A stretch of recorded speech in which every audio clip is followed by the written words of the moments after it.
Let's sublimate on a puzzle. Hello, I am Katie, the Crafty Blog Stalker, and if you're new to my videos, make sure to subscribe and ring that bell so you don't miss out on any of my upcoming craft tutorial videos. I've got most of the supplies that we're going to be using laid out on my table. We've got a sublimation blank puzzle. This is a 100-piece puzzle. I'm going to be printing my design on A sub paper, the 120G. This is my favorite paper. And then we've got some scrap paper, a lint roller, and my heat tape. And I will have links for all of the supplies used either in the description of this video or the blog post, so make sure to check those out. And I'm going to be printing my design from my sublimation printer.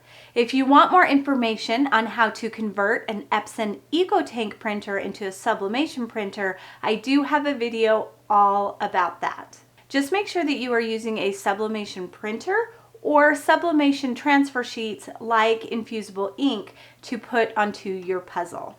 For my heat press, I want it to be 400 degrees and 60 seconds, and I've already got it set to that, so I'm gonna set it aside while it heats up. I've got my heat mat, and here is the design that we're going to be transferring to the puzzle. Isn't that so cute? It's of my daughter and her boyfriend.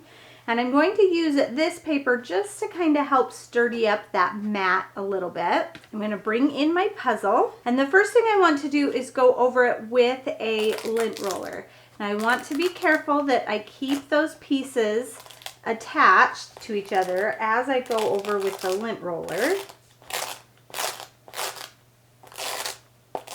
And then push all those pieces back into place.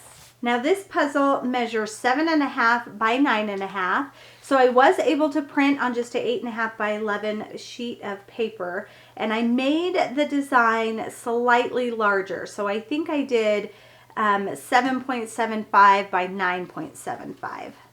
So I'm going to turn it over, and of course you want to mirror your design. I'm going to bring in my heat tape.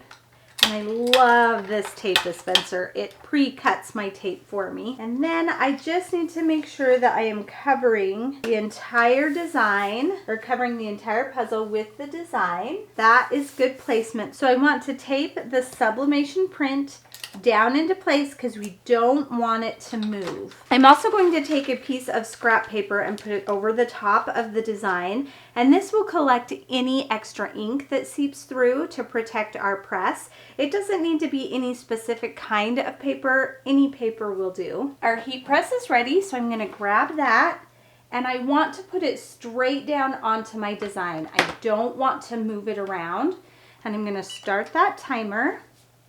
And it's going to go for 60 seconds with medium pressure.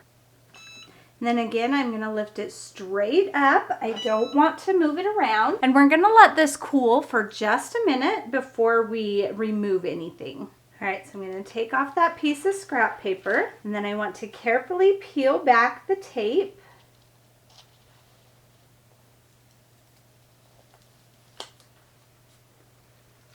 And there is our puzzle. Look at how awesome that is and how vibrant those colors. And isn't that so cute?